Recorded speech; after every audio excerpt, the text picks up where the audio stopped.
Some were concerned about QB1 for Texas A&M. I have some concerns, but honestly, the massive concern for me is QB2.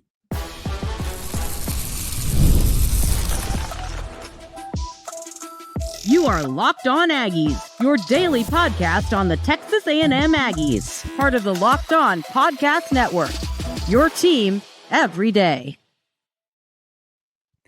Welcome on into Locked On Aggies. I'm your host, Andrew Stefaniak. Thanks for making Locked On Aggies your first listen every single day. Today's episode is brought to you by our friends over at Monarch Money. Take control of your finances with Monarch Money. Use code LOCKEDONCollege at monarchmoney.com for 50% off your first year. On the show today, ladies and gentlemen, we're going to talk a little bit about the baseball team's midweek victory over Sam Houston. We're going to talk about Duke Miles, the most recent addition to the Texas A&M basketball team under new head coach Bucky McMillan. And we're going to get things kicked off here talking a little bit about QB2 for the Aggies. And, you know, this is an interesting debate. It really feels like QB2, the QB2 debate for Texas A&M is such a more significant concern for a school like Texas A&M than these other schools because our quarterback gets hurt every damn season. You can't win. You just can't win, and it is really quite, I think, frustrating would be the word that I would use. And if that is the case this year, if you lose another quarterback, I mean, we're at QB2. So Marcel Reed, obviously in the spring game, we've discussed it. It was a concern. People had their fair share of concerns with the way he looked, and I don't dispute it. I'm not fighting anybody over it that says that he was great in the spring game. I agree. I mean, I have my fair share of concerns too. But honestly, I believe that the coaching staff, they know that their goal over the next handful of months has to be to get him prepared for the season. And I believe that that's going to happen. Now, my concern becomes QB2. Once again, this is knowing what has been an issue for Texas A&M for years and years and years, which is keeping QB1 healthy. Knowing that this is a problem, I mean, I thought it was really – I think you can honestly look at Miles O'Neal kind of, I mean, in essence, looking like QB2, knowing that he got those reps. I think you can look at this as a positive or you can look at it as a negative, and it's kind of like whichever side you're on. For me, when I look at what went on this year with, in this spring game with Miles O'Neal and with those guys, you know, I think that I was surprised that Zeno wasn't out there as QB2. But I'll tell you this, I think it's quite telling about what is going on there at QB2. And, you know, I mean, without a doubt, there's absolutely no question that, I mean, the staff, the way I look at it is like this. Miles O'Neal is your guy who you brought in here, and he's got some upside, and he's got a cannon for an arm. We've discussed that. But Zeno, I mean, just based on what, you know, he played a lot of college football, and it seemed like he was coming in to be your backup. I almost think that Miles O'Neal beating him out for QB2 would be a good thing. Now, I don't think any of this is relatively close to being decided. And the reason I say that is because Coach Elko said that. He literally said, we got a long way to go figuring out who's going to be our quarterback too. So I just think you know what you have in Zeno.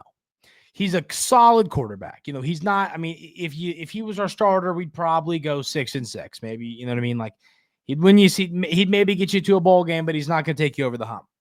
I think that Miles O'Neal is more of that X factor, more of that upside option that gives you a chance to be something solid there. So that's why personally, I think that if Miles O'Neal wins the job and ends up being QB2, that needs to be a positive thing. But then I think if Zeno, of course, ends up being QB2, that's what we expected in the first place. But I mean, I've talked about when you want to look at the concern deeper than this, I have a fear, and it's a bad fear. And I know I try to be positive as much as I can be here, ladies and gentlemen, but I am concerned top to bottom about our quarterback position right now. I do believe that this staff is going to figure it out to help Marcel Reed get to the next level. I do believe that. I believe that 5 months of continuing to help him get better and better and better is going to help him push it to that next level. I am a believer in that. But at the same time, I also think that he is first of all, if he gets hurt, we're in trouble. There's no question there. If he gets hurt, we have an issue. That's for sure. But I mean, that's where it becomes an issue is, I mean, every single time that we see this situation pop up for Texas A&M, a quarterback goes down with an injury. And it's like, has this room been mismanaged? Did Texas A&M put too many eggs in the Marcel Reed basket? Maybe. If Marcel Reed ends up not having a good season, it's going to be a bit frustrating knowing how good how many good quarterbacks were in the portal that the Aggies could have gone and gotten, and they, of course, don't go do that. I mean, I think I would be frustrated if Marcel Reed isn't. I mean, because I went through this entire offseason saying to myself, he's going to take that step as a passer. And I was very candid. I believed in Marcel Reed and his upside, but I said that. I mean, here, every time that we discussed this on Locked On Aggies, I said, if Marcel Reed is going to be good, if he is going to help Texas A&M get over the hump, he's got to develop as a passer. And I don't feel like to this point he has done that. That's my take on it. That's my concern. And if he doesn't find a way to do it over the next handful of months before we see, us get really deep into the season, it's hard to see a world where we win a lot of football games. I think that's reality. So it'd be frustrating knowing that our quarterback room wasn't good enough, and maybe we could have gone and got a guy. And that wasn't a concern I had, and I'm not trying to put too much. Okay, listen, there were a lot of comments on the last show, and people are right. You're right. I think they're right and they're wrong. You shouldn't take away too much from the spring game. There were offensive line issues because you didn't have all your guys together, all that. I agree with that. What I'm saying is it's an eyeball test thing.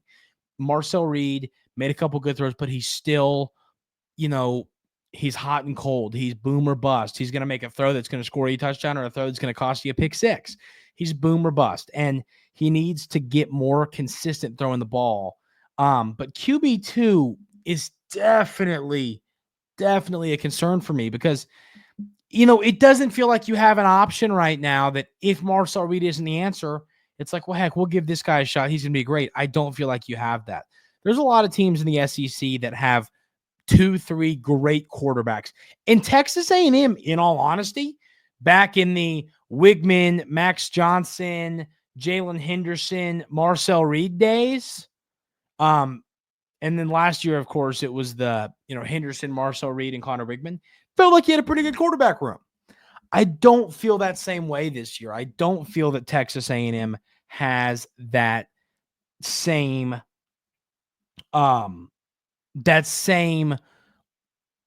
level of quarterback play that it's had. I mean, I think Texas A&M's had one of the better quarterback rooms, and I just don't see it being that way this year. So I'm definitely a little concerned.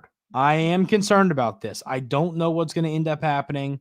I think that we have to hope that we have to hope that Marcel Reed takes that next step as a passer. And if he doesn't, I'm concerned. And then once again, it's not like you feel much better, but in your backup. So I'm not trying to say threat level midnight for those Office fans out there, but I'm concerned. I am. I'm more concerned than I was before the spring game. So that's my thoughts. Let me know what y'all think about that in the YouTube comments. We're going to talk about Duke Miles, the most recent addition to the Texas A&M basketball team, a player that I really, really like, an SEC guy. And we'll talk about that coming up right here on Locked On Aggies.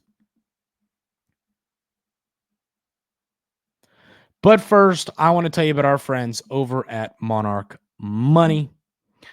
Ever check your bank account and wonder, where did all my money go? Between dining out, online shopping, and entertainment, it's easy to lose track. That's where Monarch Money comes in, your personal CFO giving you full visibility and control over your finances.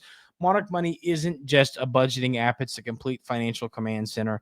You can track all of your accounts, investments, and spending in one place so you can stop just managing your money and start building wealth. You know, I think I learned all of these silly things that I was purchasing once I started using Monarch Money. I would say to myself, man, I just don't need this. I don't need this. And Monarch Money showed me that, and it's something that I will forever use to help me with my finances, and I believe y'all should as well. Take control of your finances with Monarch Money. Use code LOCKEDONCollege at monarchmoney.com for 50% off your first year.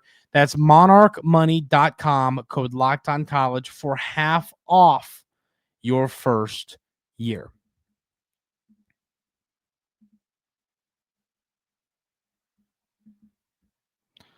So, the Aggies land senior guard Duke Miles, who at last year at Oklahoma averaged 9.4 points per game, 2.5 rebounds, 2 assists. He shot 51.4% from the field for the Sooners, and he shot 43% from deep on 2.7 attempts per game. He's a career 35% three-point shooter, so it's pretty sustainable. I mean, on 2.8 attempts at Troy in the 22-23 season, he shot 47%. In the 23-24 season at High Point, he shot 36%. And then last year on 2.7 attempts at Oklahoma, he shot 43%. And once again, he put these numbers up on starting all 34 games this year for the Oklahoma Sooners. I mean, he's a guy that was really impressive at times. And, you know, let's see how he did in the game against us. I don't remember. He did not have he didn't really shoot the ball a lot. He's a guard. One of his best games of the year came against, who was that? Arkansas State or something? He had 29 points. Yeah, I mean, he did well against us the first time. Well, he had 8 points, 3 rebounds, 3 assists. But Duke Miles, knowing that he can shoot the ball. Also, I'm trying to remember if y'all have seen Parks and Rec, this is my first time watching Parks and Rec, but when Ron Swanson plays the Jazz, he has a name, isn't it like Duke Lightning or something like that? It's pretty funny, but Duke Miles, cool name. But he's 6'2", 188 pounds. He's an all-out, leave it out there on the court type of player. I mean, I forget who Oklahoma was playing. I was watching at my buddy Clay's house, and he laid out for a loose ball, and like broke his teeth, like all of his teeth. It was like the grossest thing ever. But I mean, he's willing to lay his body on the line for the team.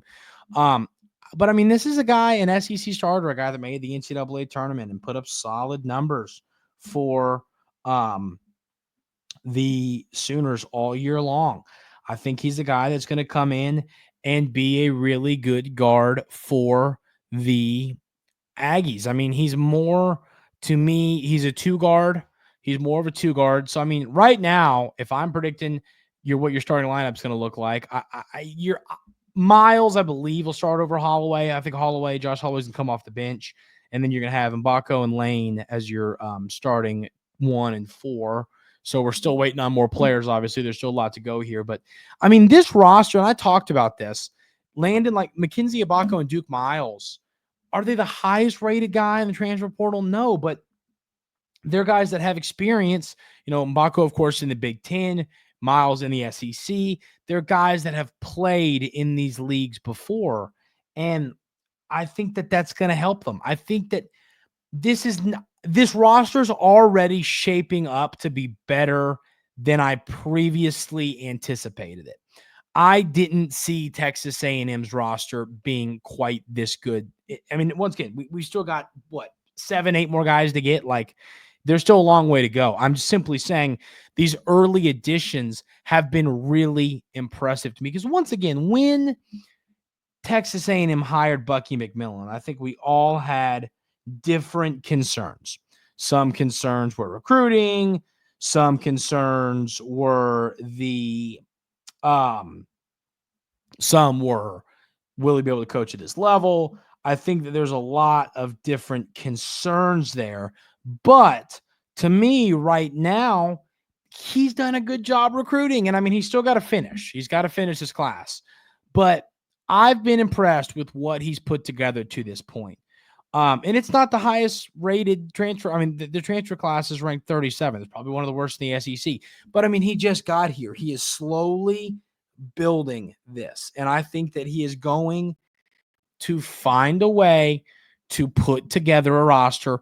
I mean, I don't even see it being top 6 in the SEC, but I think he's going to be in the top 10 of the SEC. And I think he's going to make the tournament. Do I think he makes it out of the first weekend? Right now, no, I don't. But he's putting the pieces together for a bright future for Texas A&M basketball. And I mean, if he can, I talk about this a lot. My comparison would be what Mark Pope did at Kentucky. He came from BYU, and I think that he kind of had to prove they're similar kind of coaches, and Mark Pope likes to shoot a lot of threes and all that.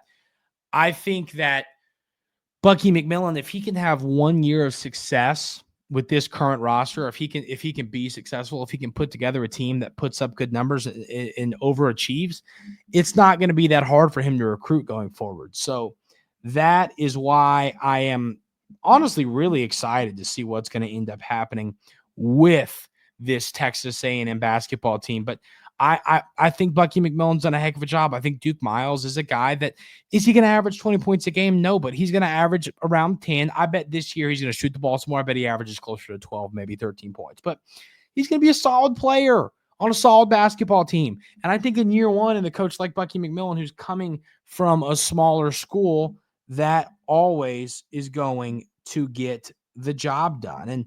And so I really like this addition of Miles, and I'm really happy with what Coach McMillan has done so far during his time at Texas A&M. Leave in the YouTube comments, how do y'all feel about the addition of Duke Miles, and how do y'all feel that Bucky McMillan has done so far building this roster? Let me know those things in the YouTube comments. We're going to talk about the baseball team's midweek win over Sam Houston. We'll talk about that coming up right here on Locked On Aggies.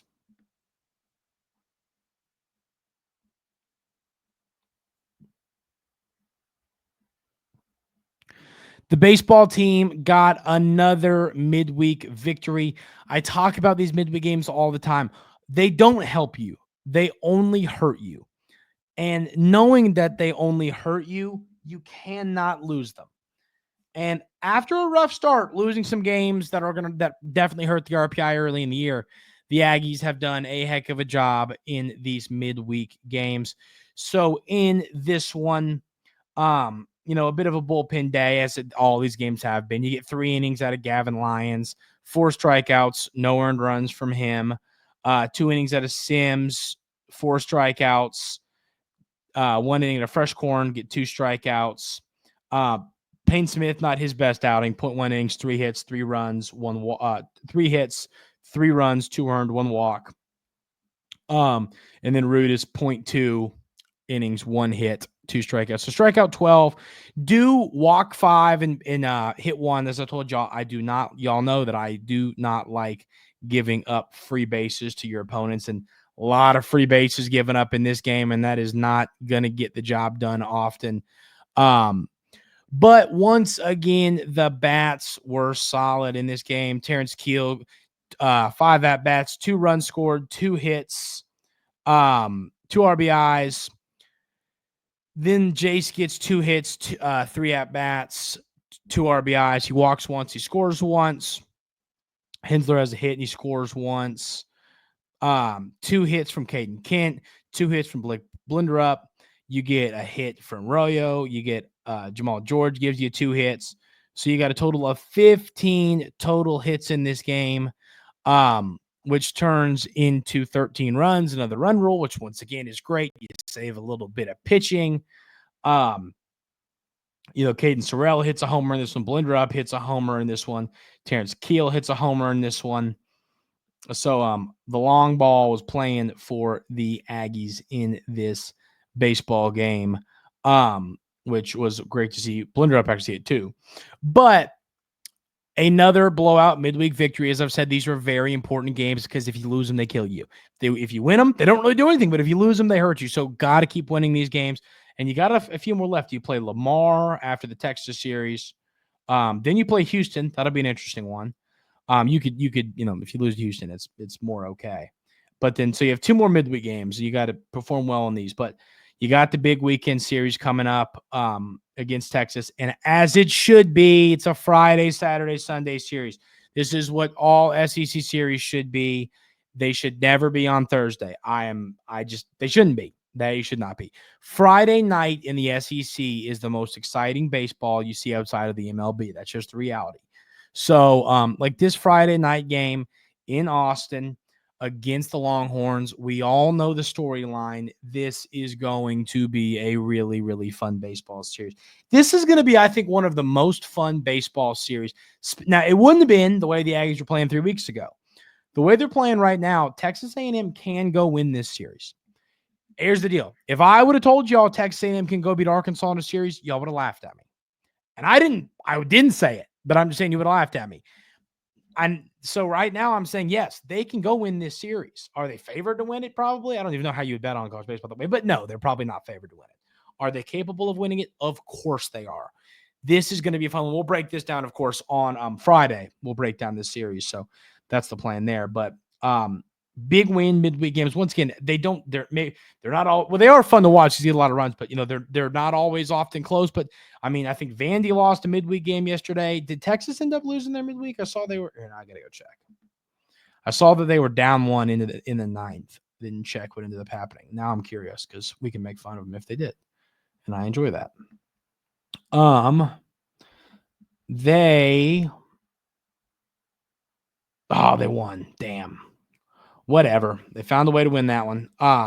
But so we will see that series. It's going to be a fun one. I'm really looking forward to it. That is going to do it for today's episode of Locked On Aggies. Thank you all so much for being here every single day. I really, really appreciate it. Hope everyone has a great rest of their Wednesday, and we'll see you tomorrow right here on Locked On Aggies.